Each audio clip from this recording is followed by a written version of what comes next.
The Tower of London. It's one of London's most iconic sights. This castle has stood watch over the city for almost 1,000 years and was originally built as a fortress for the king. But it's torture and executions that make this castle so haunted.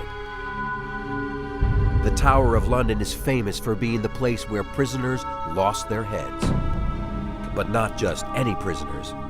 Being executed here was actually a sign of privilege. Beheading at the Tower of London was quite unusual, actually. Not that many people were beheaded in the Tower of London. Most of the people who were in prison there and then sentenced to death were executed outside the Tower on Tower Hill in public.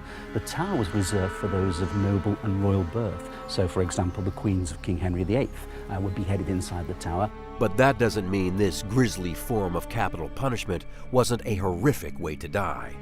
It could be quite swift, but that depended on the skill of the axeman. And if he actually missed his mark, then it could take several strokes of the axe to literally hack your head off. However, if you were a former queen, you could import your own high-end executioner. Anne Boleyn was terrified of her beheading being botched, so she requested a swordsman be brought in from France, saying words to the effect of, "I hear he is very skilled and I have a very slender neck." And she simply knelt on the block. The swordsman raised the sword, and he did, with great skill, just slice her head clean off. So much so that it said that when her head was picked up, her lips were still muttering her final prayer and her eyes were still blinking.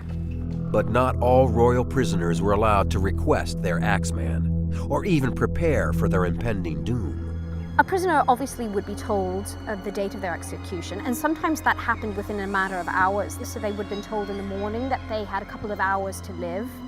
Their confessor would have spent time with them, and this person would have heard, obviously, their prayers and their dying wishes.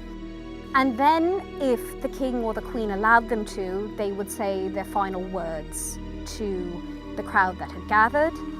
They might be blindfolded, or they might go to their execution completely lucid and completely aware of what was going to happen to them, lay their head on the block which was put there before them, and then the executioner would swing their axe. The axe stopped swinging in 1749 when the last beheading took place at the Tower of London.